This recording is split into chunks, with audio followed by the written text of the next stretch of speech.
You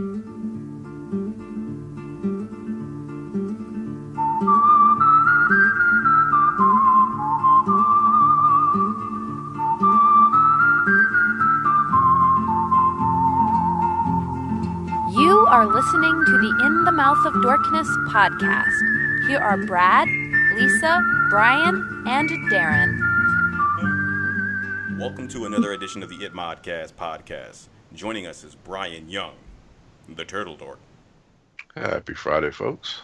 And also joining us is Lisa Gullickson, wife Dork. We're Skyping and it's past my bedtime. And also joining us is Brad Gullickson, mouth Dork. Life finds a way. And I'm your host, Darren Smith, the Disco Dork. And welcome to the It Modcast podcast. Fistful Friday. Yay! Yay! That's how you do Goldblum, right? You just add a bunch of us. I thought you were doing Shatner. No. Shatner also has Goldblum. My Shatner would be like, life finds a way. Very good. Also not good. The reason why Brad is quoting Goldblum is because in honor of the release of Jurassic World? Jurassic World Part 2, Lost Kingdom or Fallen Kingdom? Fallen Kingdom. Fallen Kingdom, man. Yeah. We are doing a fistful of genetic... Did we say mutations? Genetic mutations? Genetic creatures. Genetic monsters. Yeah, that. Yeah. So, because supposedly in this new Jurassic Park film, they were messing with some genetic modifications with the dinosaurs and all that. And then the Predator dinosaur and the alien, the xenomorph dinosaur came in the third act. So we're getting into spoilers here, but that's what we do. Anyway, in honor of that, we all loved the movie, especially Darren. He was like, screw Pacific Rim. He's like, more high heels, please, more. They can't see my face right now, and that's probably for the best. So, Brian, you're number 5 in your fistful of genetic mutations or creatures or whatever. So when I was coming up with my list, I actually realized there was a lot of films this year already that have had... If you take one of mine, I'm going to throw my phone. Don't throw your phone, Lisa. Oh, man.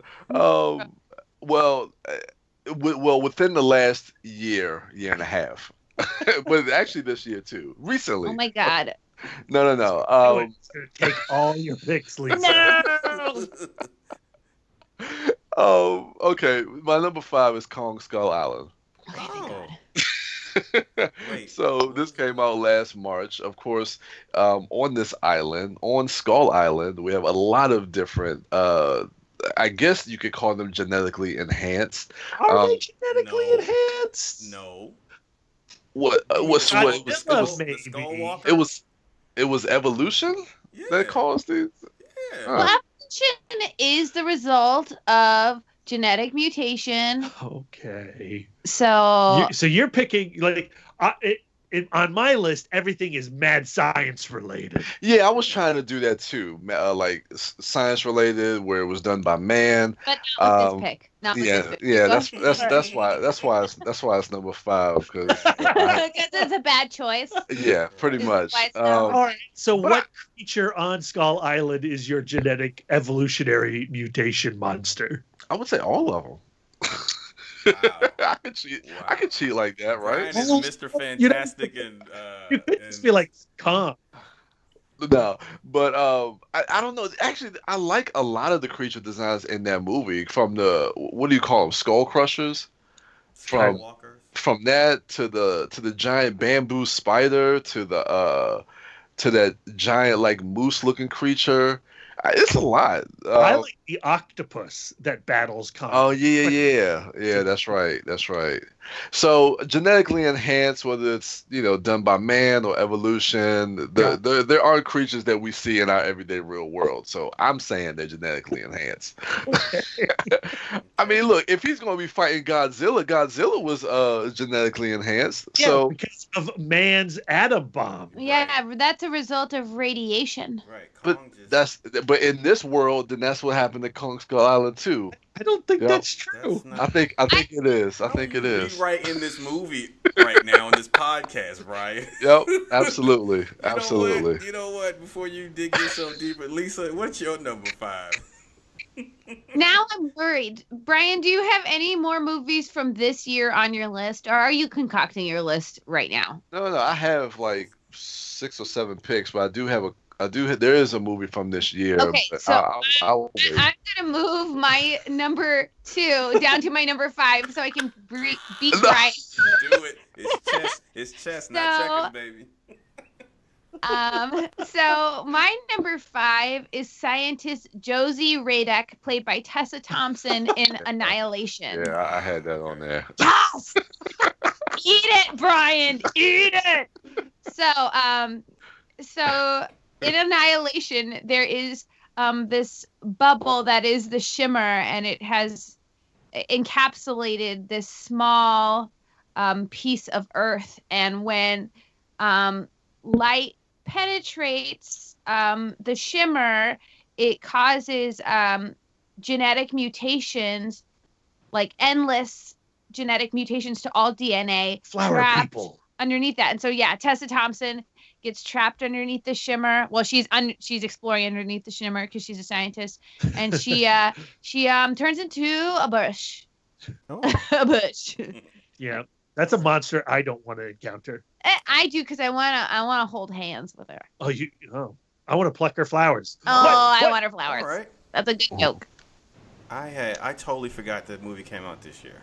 That's a good pick. It was so good. Yeah. It was a great movie. I enjoyed it a lot. I don't think that's true. I think I liked it okay, but there were things in it I really enjoyed. And I certainly enjoyed talking about the movie. And I also enjoyed how much other people didn't like the movie, and so I liked it more because of that.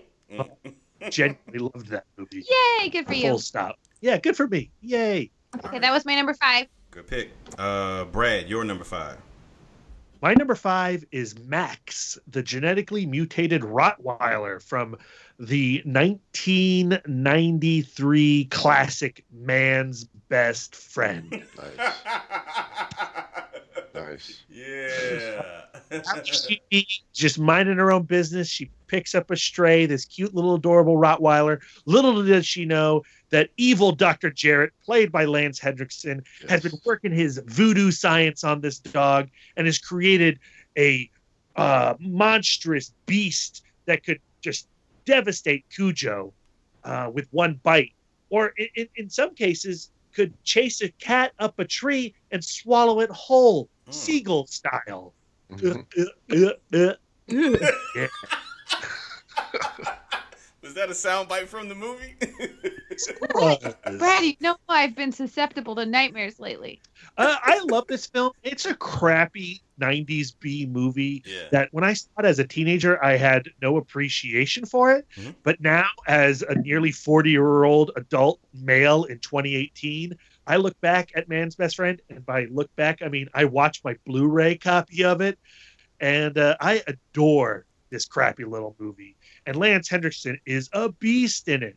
And yeah, it's also got, besides, those two, William Sanderson pops up in it. He's really wonderful.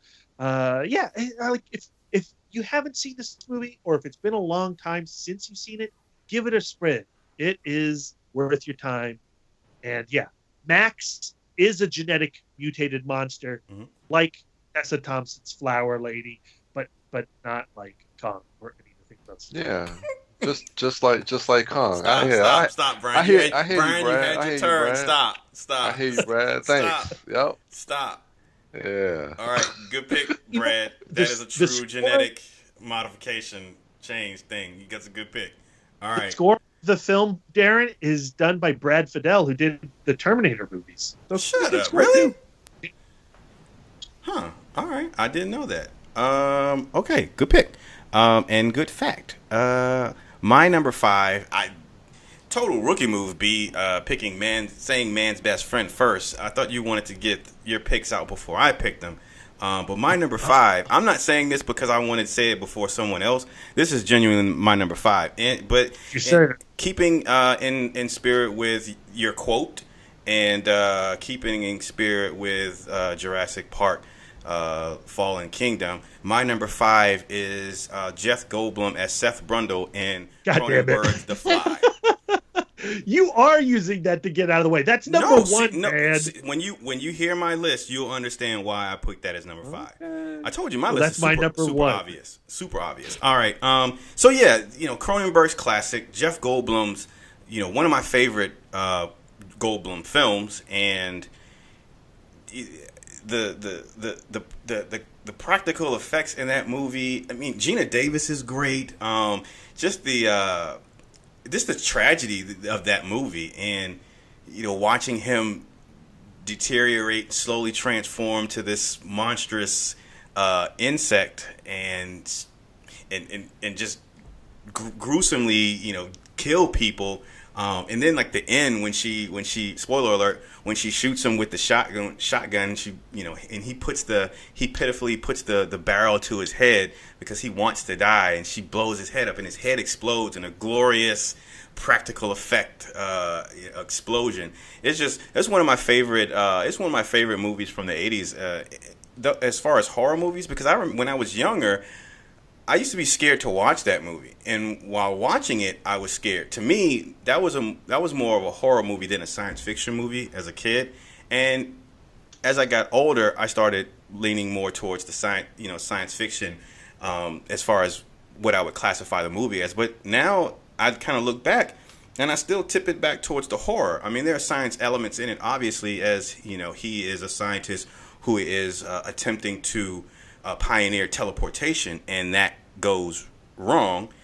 So you do have that science aspect of it, but then Cronenberg excelling at the body horror element of the film, and just the breakdown of Seth Brundle as a person, and the breakdown of his relationship with Gina Davis's character, and then the nightmare that is that final scene when she has that nightmare about birthing a baby Seth Brundle maggot fly thing. I love this film. Not so much the second part. That one, if I'm not mistaken, starred Eric Stoltz. Yep, hot garbage. Yes, not too much a fan of that one, but this one is obviously a classic. If you haven't seen it, I highly suggest you check it out. Goldblum is extremely well in this, and he's really good in this movie. You don't have as much of the Goldblum isms as far as his mannerisms and the way that he speaks. It's there, but it's not to self-parody levels as it would become like later on in his career and like now in the present.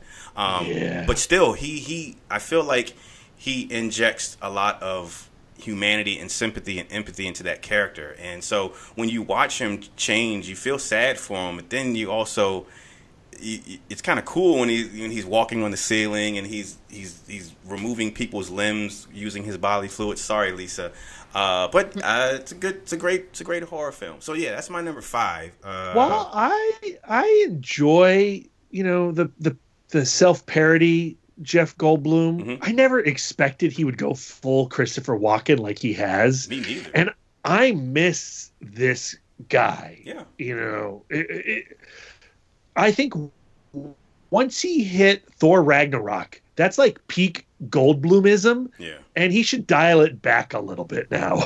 I don't know. I just read an article today. It's oddly enough, I just read an article today where he says he enjoys and welcomes when directors they show up and they say, we want Jeff Goldblum. We want you to do. Oh, I'm sure he does. Yeah. I'm sure he does. I would not ask that of him. Yeah.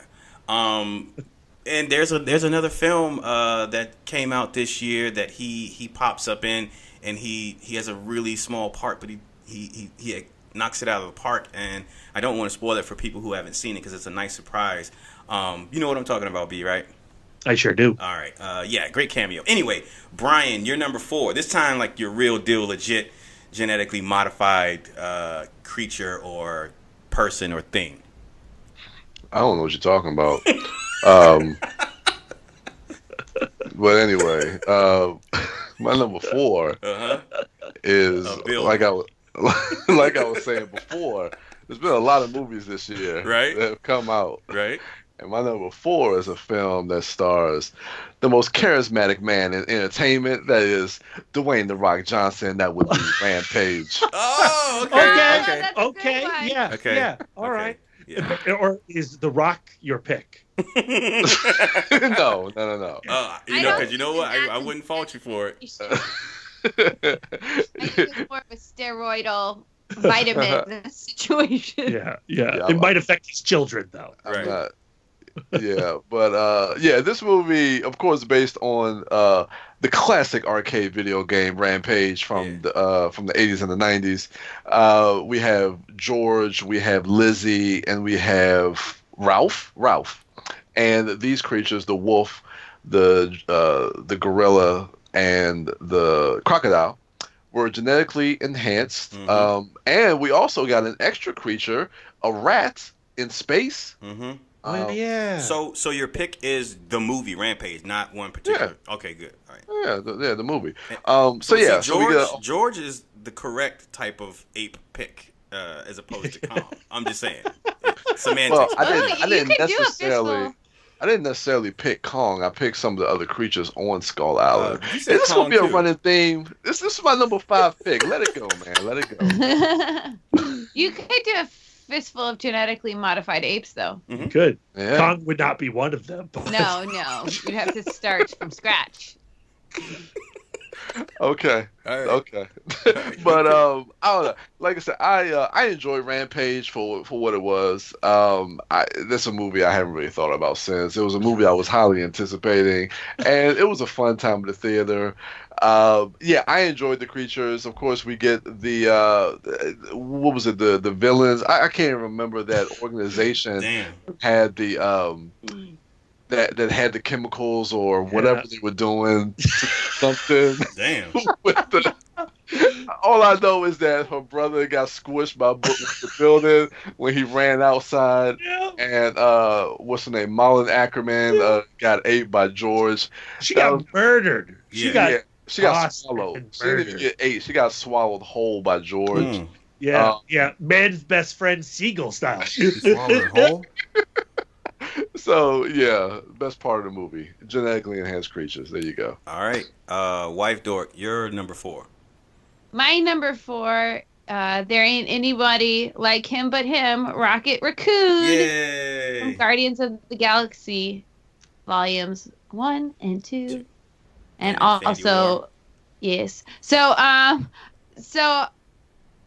from what I gathered from just watching the movies, we know that Rocket Raccoon is a result of some kind of genetic testing. Right. And in my just not reading the comics, filling in the blanks, I always figured that, through the genetic testing, they just accidentally came upon something that looked eerily like a raccoon or like a species or similar species on other planets. Yeah. But then I went on Wikipedia and found his fictional character biography. Is there an actual origin? I've never read that. So this is nuts.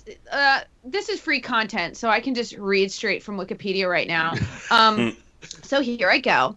Rocket Raccoon acts as the guardian of the Keystone Quadrant, an area of outer space sealed off from the rest of the cosmos by the so-called Galatian Wall. Blah, blah, blah. Oh, Rocket is the captain. I said blah, blah, blah, and then kept reading the exact next sentence, just in case you're reading along. I was like, no, I can't skip this. This is gold. Rocket is captain of the starship Rack and Ruin, and he and his first mate, Walrus, a talking walrus, come from the planet Half-World in the Keystone Quadrant, an abandoned colony for the mentally ill, where the animal companions were genetically manipulated to grant them human-level intelligence and bipedal body construction for many to become caretakers of the inmates. Rocket was Half-World's chief law officer, Ranger, who protected the colony against various threats, which means that Rocket is Terran, and he is a raccoon. Huh. He's just been genetically modified I'm pretty sure to take all care of that has been retconned. Oh, I'm sure. I hope so. I hope so, because the people who lived on this planet of the mentally ill which were under Rocket Raccoon's character, were called the Loonies. Oh, all right. That is not sensitive. It's that not. is politically incorrect. Yikes. Maybe they're all like the birds. But they gotta bring Walrus back. No. He sounds amazing. No, No, he'd no. be so cute with his tusks and Look, shit. the Marvel Universe only needs Rocket Raccoon and Spider Ham and Howard the Duck Yeah. and Lockjaw and that Thor cat and the Thor frog Yeah. and Lockheed and all those other pet Avengers. They have a picture of the Rocket Raccoon #1 from May 1985 with the cover art by Mike Mignola and Al Gordon. And Walrus got legs. Yeah, that's gross. He's got legs. No, thanks. He's straight up Tusk. Oh, wow. All right. Brad, you're number 4.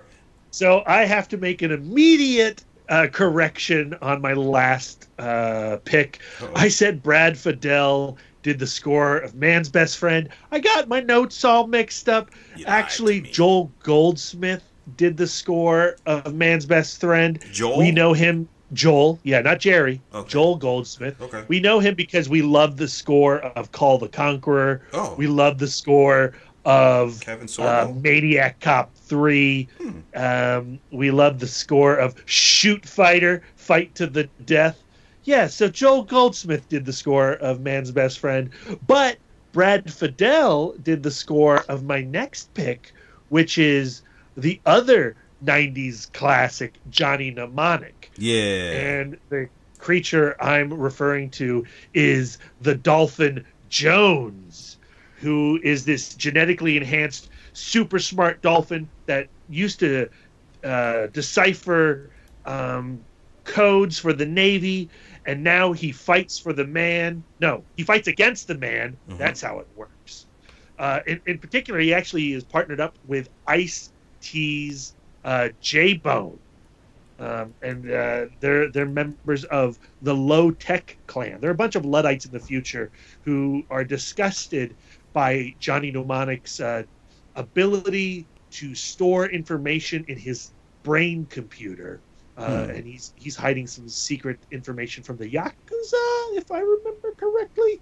But I'm not 100% sure. What I do know is that Jones and Ice-T are a hell of a buddy cop team. I wish the whole film focused on them. And there's a deleted scene in which you learn that Jones has a mighty mean heroin habit. But they cut that out because they don't know how to have fun in a movie. Oh, Beat Takashi is in that film, ain't he? Yeah, Beat Takashi's in that. He plays Takahashi. Yeah. And Dolph Lundgren is the killer priest. Yep. Or killer monk. He's got a crucifix with a razor inside. And Henry Rollins is Spider. Henry Rollins is in Johnny Mnemonic? Yep, and so is Udo Kier and Dina Meyer. And yeah, I mean, it's a really terrible movie that has an awesome dolphin in it, though. Huh. All right. Great pick. My number 4 is, are the Reapers from Guillermo del Toro's Blade 2. In Blade 2, there's a Reaper virus that spreads through the vampire community, and once they are infected, they are genetically altered and mutated to these. They sort of look the same until their jaw splits open and forms this really grotesque maw, and then this flower-tipped with teeth appendage comes out of their mouth. And it's pretty gruesome looking creature effect, but it's a really cool looking creature effect. I mean, this is a movie that we talk about on the podcast all the time, and it's my favorite Del Toro film. And this is Del Toro's swing at a comic book movie, and it is done with the utmost care and respect for the medium because he translates it so well. And Wesley Snipes is, Wesley Snipes embodies this character the same way Robert Downey Jr. is Iron Man, the same way Chris Evans is Captain America. Wesley Snipes is Blade, and while bringing a level of coolness to that character in the first film that I don't necessarily think is inherent in the comic book iteration of that character, he brings it up to like ultra levels in the second film. And the way that Del Toro fetishizes Wesley's coolness is just immensely entertaining, especially when you consider this to be a comic book movie. I mean, you know, Del Toro's going for the heroic poses, the framing of the sequences, you know, just you know, so energetic, and there's just a ton of texture in the film. You got, you know, some questionable CGI here and there, but then, you know, the choreography, the action sequences are all top notch. You know, Wesley Snipes, his ability is genuine. He can genuinely kick ass, and that also translates immediately to this character on the screen. And I don't know, it just makes for an immensely satisfying and fun and badass movie, let alone comic book movie. So yeah, that's my number pick. I mean, my number 4 pick are the Reapers with their jaws that split open. It's kind of like the Predator, just only the bottom half. And yeah, that's my number 4. Brian, your number 3. So my number 3 is a little film that came out in '97. That would be a genetically enhanced snake, Anaconda. All right. Is that true? Is it a genetically enhanced snake? I thought it was just a big ass snake. It was just a big ass snake. I know I'm bullshitting. Oh. I thought you were gonna give me the same shit I did for Kong Skull Island. It's all good. We're getting sleepy. I mean, I would if I remembered a single thing about Anaconda. I know, right? Anyway, you could have just lied to us. I remember Anaconda. I should have, but actually no. My number 3 is Deep Blue Sea. Yes. The sharks. Okay. Yes. So of course, you know, they gotta go fucking around with these sharks, trying to find it's a good cause. I get it. You know, trying to find a cure for what was it, Alzheimer's. Yeah. You know, so they're testing these sharks, but you know, who's it? Sam Jackson, who I think is bankrolling this whole thing. Yeah. You know, so he comes on and he finds out that, you know, all the testing that they're doing is making these sharks smarter. Just dumb. But anyway, they make these sharks smarter. So now the sharks start hunting everybody that's in this underwater compound. And it's what this movie came out in '99. I enjoyed this film when it came out, and I actually just recently rewatched it because I think I bought it on Blu-ray from the $7 bin, $8 bin at Walmart. And so I just recently rewatched it, and it's still a lot of fun. Mm-hmm. It's cheesy as hell. Because I mean, oh my god, the movie's almost 20 years old. It's cheesy as hell, especially with LL Cool J, and especially some of the stuff, you know, with him hiding in the kitchen in the oven, and then the shark turns on the oven. So weird, so you weird. Ate my bird. I heard that his hat is like a shark fin. It is. I've heard the same thing. It's the deepest, bluest. That's a genetically mutated hat. But and actually in the video he morphs into a shark, so he's also genetically mutated. Yeah. Shark ladies love Cool J. Wow. Yes, B. God damn it. It's a lot of fun, and Thomas Jane is in this film, and Thomas Jane he's is like great in this movie. You could say he's like the shark whisperer, so to speak, and he's pretty badass in this movie. This is one of Rennie Harlin's best films, I think. Ooh, Long Kiss Goodnight. Yeah, I said one of his best. I didn't say it was his best. Okay. Yeah, we all know it's The Covenant. Wow. He did Long Kiss Goodnight, right? Yeah. Yeah. Yeah. You're right in this instance. Darren's wrong. But that's my number 3, Deep Blue Sea. All right, that rhymed. I see you, B. Yeah. Lisa, your number 3. My number 3 is Okhta. In Okhta. Sad. I love this movie. I found Okhta to be so entirely delicious, adorable. Don't eat Okhta. If you're gonna eat Okhta, you have to get that like little thing that they put against his side to get out like one little tiny sausage. Little sausage fry. Goodness, man. Oh man. If I ate that sausage, that little sausage from his side, do you think he'd still be my friend? No. No. You took a Vienna sausage out of his ass. Yum yum yum. I hear it's delicious.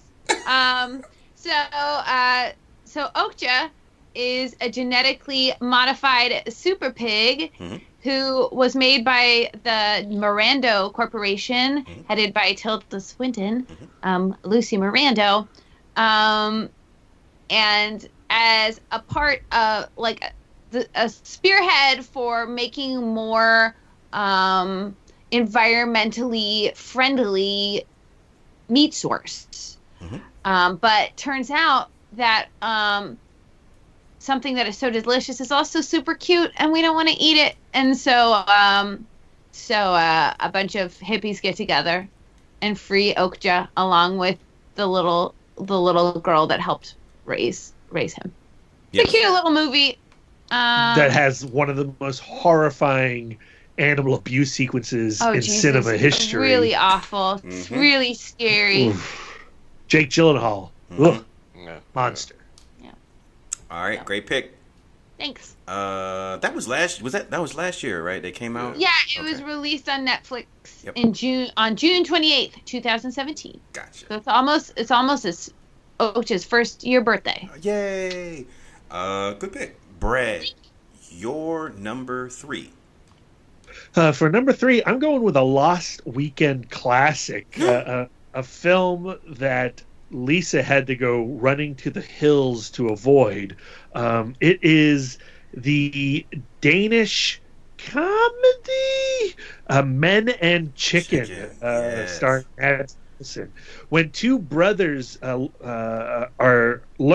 that after their father's death that their actual biological father is famed geneticist Evilio Thanatos, they go running off to encounter him, and they're half brothers. And it turns out that Evilio has been messing about with stem cell research, and he's been doing some funky experiments with chicken, or maybe it's not so much experiments as getting down with chickens. And his offspring might be the result of some funky foul sex. This is a really uncomfortable movie, and it's incredibly gross and graphic. Yep. But also, damn if it is not funny. I lost it in a couple scenes, but I felt bad about it afterwards. That movie's crazy. Yeah, and Mads Mikkelsen is so great. Yep. He's the brother who, both brothers are like, I don't know about this family, but as they meet the many children of their father, he starts to fall into their way of chicken life, and he digs it. Whereas his other brother, Gabriel, not so much. Yeah, totally forgot about that movie too. Have you seen it since we saw it at Lost Weekend? No, I have not. Okay, because it is really gross. One of those movies that you could just watch maybe only once. But I'm so glad that I did. Yeah. All right, good pick. My number 3, also from Lost Weekend, and or was it? Oh, and also Fantastic Fest. Maybe it was Fantastic Fest. Anyway, it is, of course, The Girl with All the Gifts.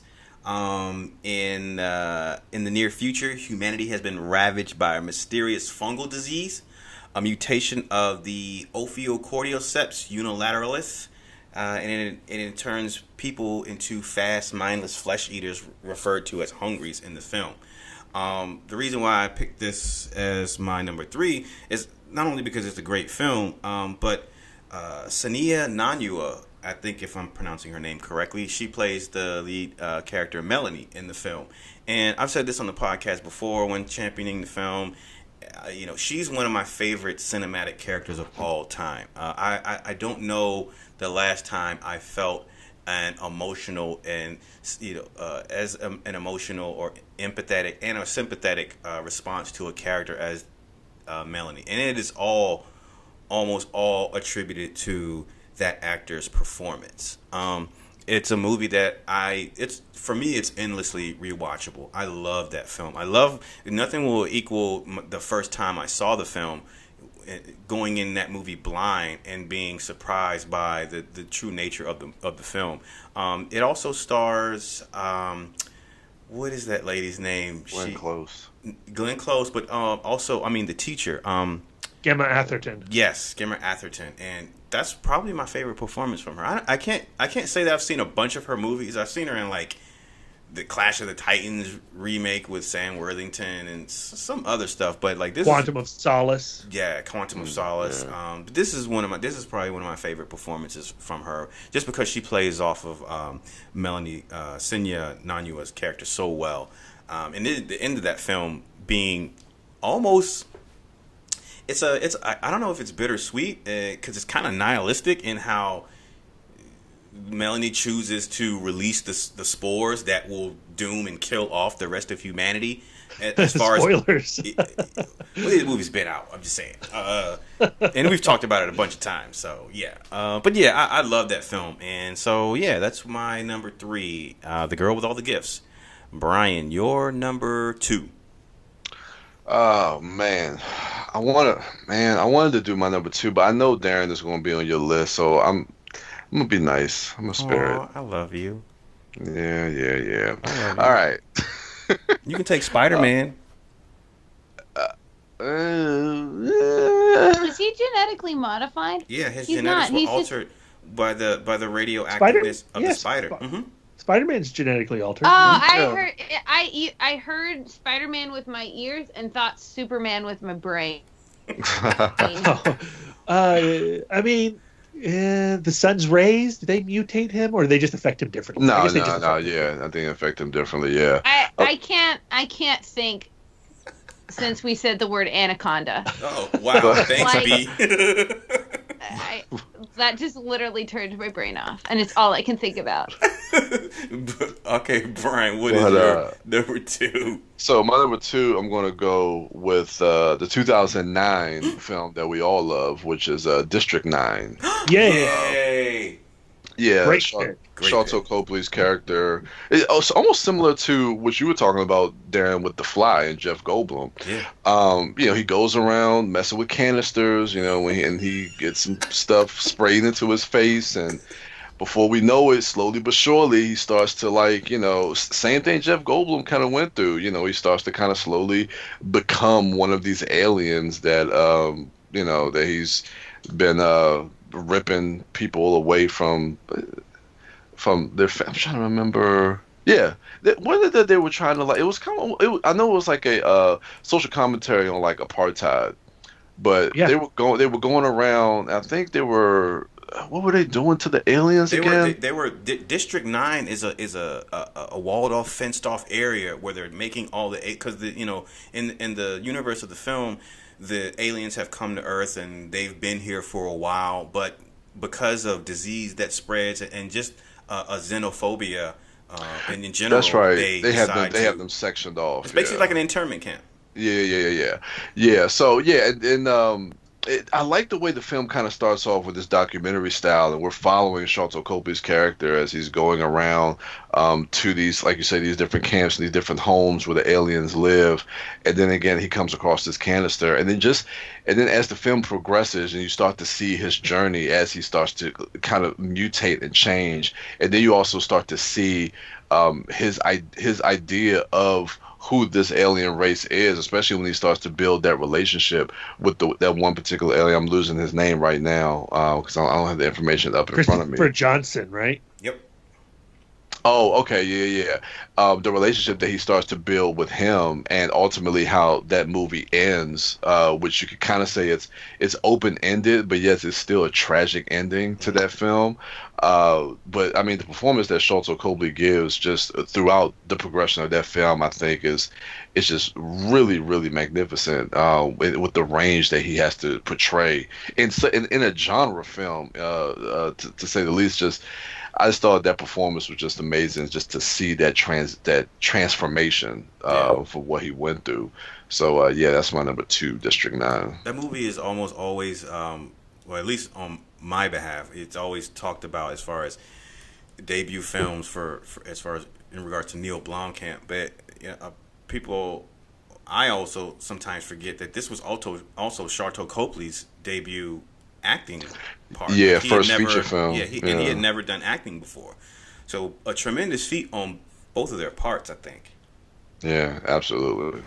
I need to rewatch this. It's been a while since I've seen it, but I definitely want to go back and rewatch that. I think Lisa would love this movie, but she hasn't seen it because it's super not VF, and those scenes come up without warning in the shantytown and then later during the transformation sequence. Yeah. So if anybody has any kind of editing skills and time on their hands, I would love a version of District 9 without all the V. Because I think Lisa would really just... I'm sick of Brad telling me how much I would love it. Love it. No, he's not wrong, though. Like, I think it's a movie you'd really enjoy. All right, great pick, B. Lisa, your number 2. My number 2 is a film we all love from 2013, Cloudy with a Chance of Meatballs 2. The Return to Swallow Falls. So we know in Cloudy with a Chance of Meatballs 1, Flint invented the Flem de Semper. Yep. The Flint Lockwood diatonic super mutating dynamic food replicator that went on the fritz and covered Swallow Falls in food. Well, with giant food. Mm-hmm. And so since they left Swallow Falls, are you picking the little monkey? Yeah. What's it called? With his little light. Bleep bleep bleep. No, I'm not picking the monkey. I'm picking the shrimpanzees specifically. But there were a lot. So since they left Swallow Falls, the food started to morph and mutate and evolve. And so there was the cheese spider and the taco dial. There was Barry, who was just a berry with big, enormous eyes. So if you look shrimpanzee up on Google Images, there's the cute, adorable version of Cloudy with a Chance of Meatballs, but then there's some really gnarly... oh, God. Yeah, versions of a shrimpanzee. That looks like taxidermy gone horribly, horribly wrong. Yeah. Can't unsee that. There's a leak in the boat. Yep. Yeah. Great movie. They rescue all of those sentient food / animals / adorable creatures from being turned into energy bars. I kind of want to go to my Twitter account and just start tweeting out images of all these horrendous shrimpanzees.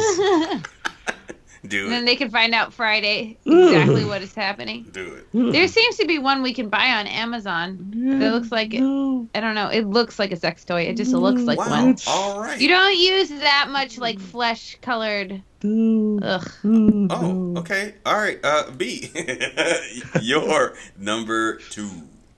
My number 2 is a classic. It's the 1954 giant ant movie, Them, with an exclamation mark. Yeah. The plot of this is that after the first atomic testing in New Mexico, a colony of army ants are irradiated and become giant Godzilla beasts.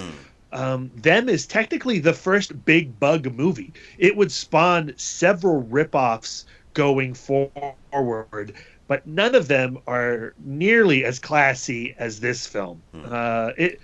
This is a movie where I think you encounter it a lot through pop culture references, but it took a long time for me to actually sit down and watch it. Yeah. And when I did, I was pleasantly surprised by just how fun this movie is. And it's not as campy as you would think. In fact, it plays so well because the filmmakers treat this problem so seriously. It's a very earnest, genuine monster movie. And one of my all-time favorites. I love it.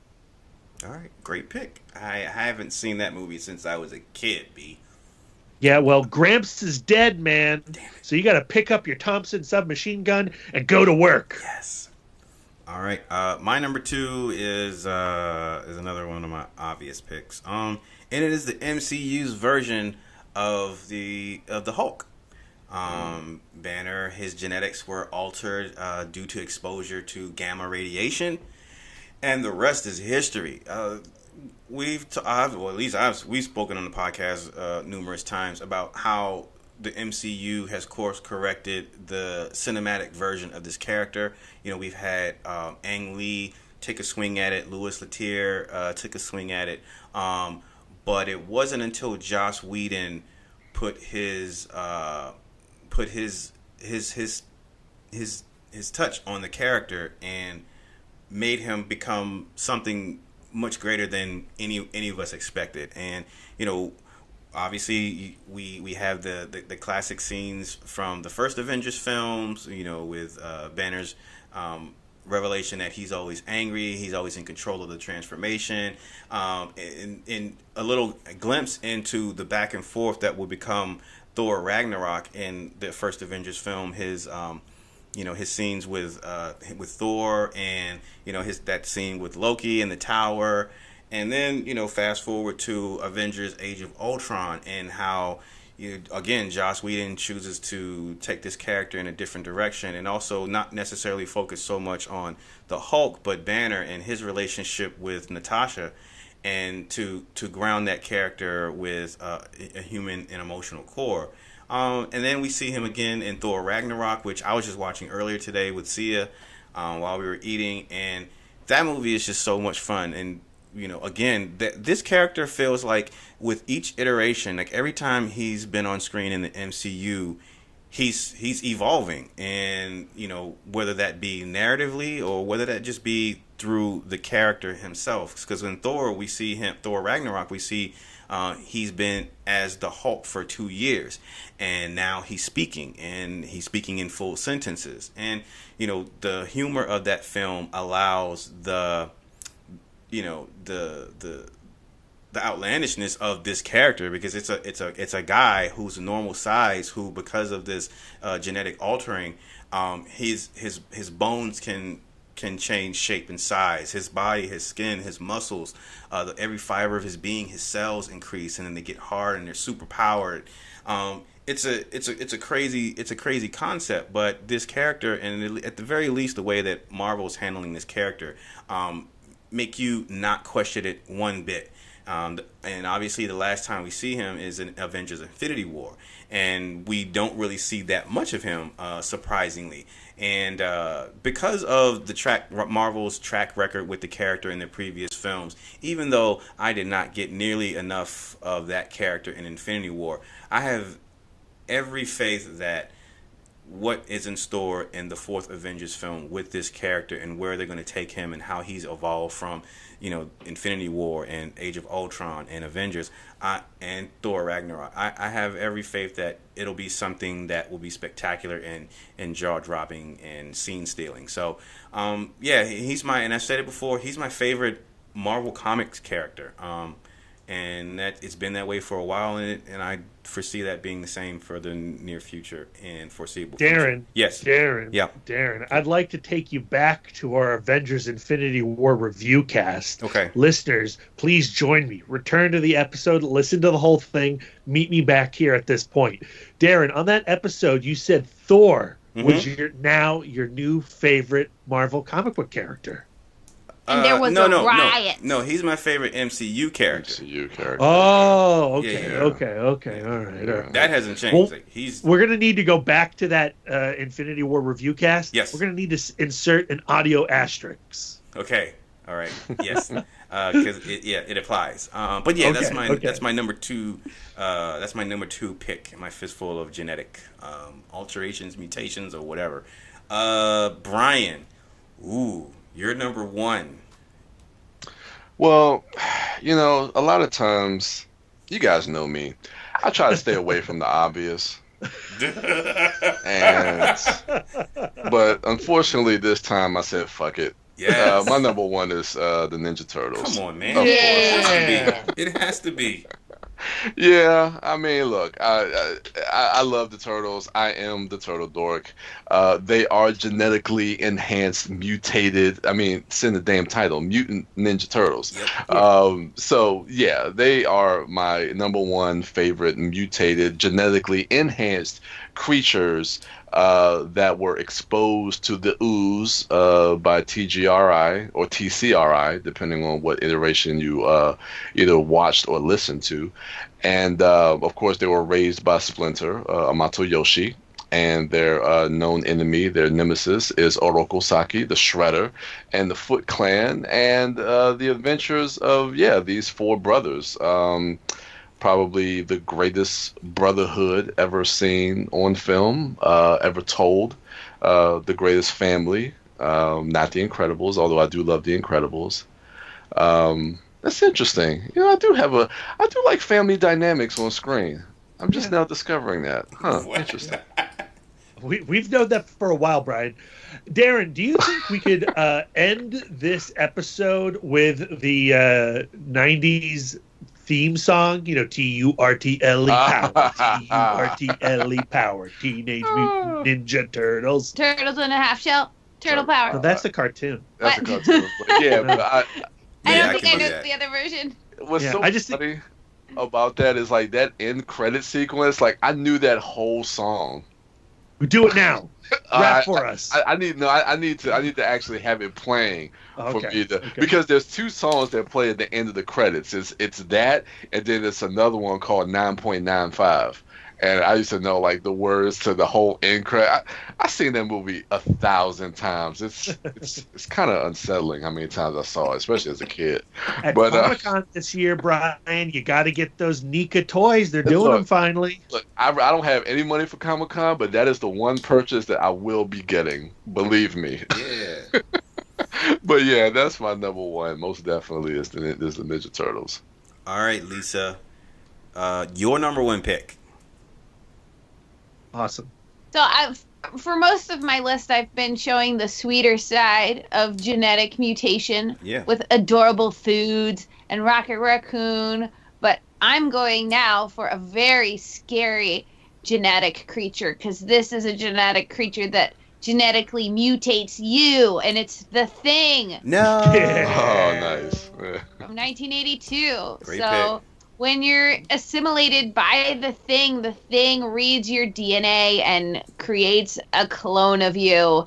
And then when you're defibrillated, eats someone's arms. Man is the warmest place to hide. Ooh. Thanks, sweetie. It's my favorite tagline. They're heroes in a half shell, and they're green. Mutant Ninja Turtles. Great pick, Lisa.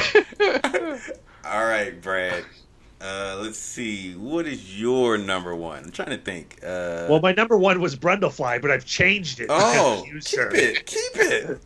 No way, because I want to keep it in the spirit. You're right. Jurassic World Fallen Kingdom, it came out last night. We all loved it. Oh. Easily superior to the first Jurassic World. Now it is, without a doubt, the second best Jurassic Park movie.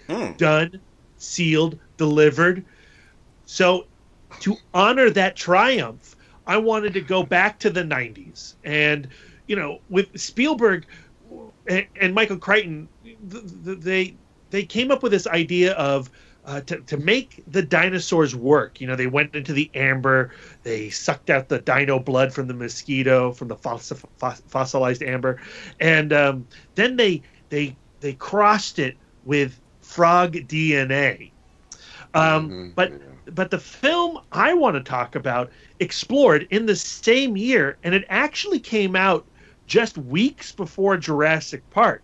They thought, what would happen if we took dinosaur DNA and we fertilized it with chickens? And we spliced that DNA with a few other different animals, and the result would be Carnosaur. I knew you. The Roger Corman class. That movie is so fucking bad. But it's brief, Darren. It's only 83 minutes. It gets in and it gets out. Jeez. Yeah. All right. I like it. Okay. That is such a Brad pick. I love you for it. All that you did, that was a great build-up. But then after you revealed it, you have nothing else to say about the movie. Brian, have you seen that movie? $150,000. It's less than $1 million, Brian. Mm-hmm. Okay. No, it's got an animatronic dinosaur in it. It doesn't look like a rubber puppy. Diane Ladd's in it. We all love her. Clint Howard, he pops by for a cameo. Yeah. Brian, go to YouTube and look up the trailer for this movie. I will. I'll check it out. Better yet, buy the Blu-ray. Yikes, it's on Blu-ray? Here's the wonderful thing about the 90s, okay? This film today, it would be Sharknado. It would come out on the Sci-Fi Channel. Yeah. And maybe it would create a franchise like that film. But, we would just dismiss it as like a sci-fi movie, a VOD movie. Carnosaur came out in theaters. Siskel and Ebert reviewed it. Did they? Yes. That's crazy. They gave it 2 thumbs way down. Oh, I was just going to say up. Like, what the hell? Now you're trolling. Well, and the film would, it would pop up on the critic. It gets mocked there. Yeah. These films, Corman could still get this kind of shitty movie into a movie theater, and that is beautiful. Mm-hmm. All right, great pick. My number one in my fistful of obvious is also falling in line with Jurassic Park, Fallen Kingdom, first Jurassic Park, any dinosaur movie. It is the ultimate mutated, genetically altered giant lizard, and that's Godzilla. It just has to be Godzilla, and any iteration you want, whether it be from the original film or whether it be from the classic films of the 60s and the 70s, or even the ones that came out in the 90s, or my favorite as of right now is Gareth Everett's Godzilla, and just the design of it. I love that film. A lot of people don't like it, but I love that film. I felt like it was in keeping with the tone of the original films, and even some of the later films, because the original film, Godzilla was just a force of nature. It was mankind's punishment. He was not fighting other kaiju. As that character will become more popular in its native country of Japan, and they would move to make it more kid-friendly. Godzilla would end up becoming a hero, anti-hero sometimes, but he would do that by fighting other giant monsters. And so Gareth Edwards' Godzilla, it has its feet dipped in both pools. It has the Godzilla being a result of man's tampering and a punishment, a force of nature, but it also has the giant kaiju fighting of the later films that would less focus on Japan's tragic and horrible history, and more on just entertainment. And so I really respect the movie for that, for being both things, and coming off very well. But that character is so much part of my childhood, a part of my adulthood. He's on my left forearm, so much so permanently. I will always have Big G with me. I got a nice tattoo of Godzilla while I was at Fantastic Fest the first year that I went, and it's a nice reminder, one, of just the amazing time that I had there, that being my first experience, but also it's symbolic of something that is very personal to me in my youth. So but it was always going to be Godzilla, my number one. And who does he fight in 2 years from now? Oh my goodness, Shredder. King Ghidorah. King Kong. Boom! Mic drop. What does that No, mean? I don't think. It Pick all that mic comes right back full up. circle. It Oh, all okay. comes full circle. Thank you. I don't think we should be damaging the equipment over that. Yeah. Anyway, ladies and gentlemen, hit us up on social media. Let us know if King Kong qualifies for your list in your fistful of genetic mutations or alterations or whatever. Aaron Prescott, come on, man, where you been? Let us know. Give us a. I'm gonna go with whatever Aaron says. If Aaron says it's valid on this list, then I will stop giving Brian shit.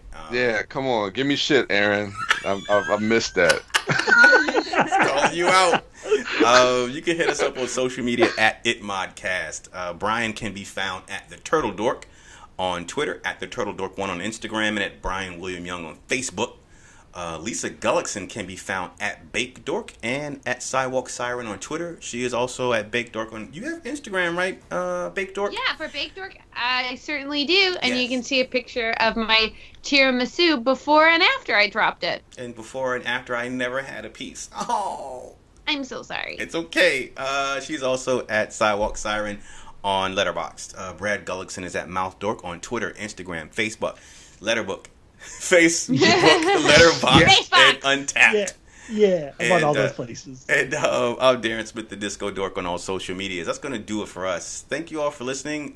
Enjoy the rest of your weekend. Go watch Jurassic Park Fallen Kingdom if you haven't seen it. Jurassic World. Jurassic Darren. World. I'm sorry. Fallen That movie. Kingdom. I'm forgetting that movie already. I'm sad that you told the people that we loved it, especially me, because they're going to listen to our review cast. You should put an asterisk in that, too. So they can come back to that. They'll stop there first and then continue on to our other review cast. They've got 2 days to watch it. Yeah.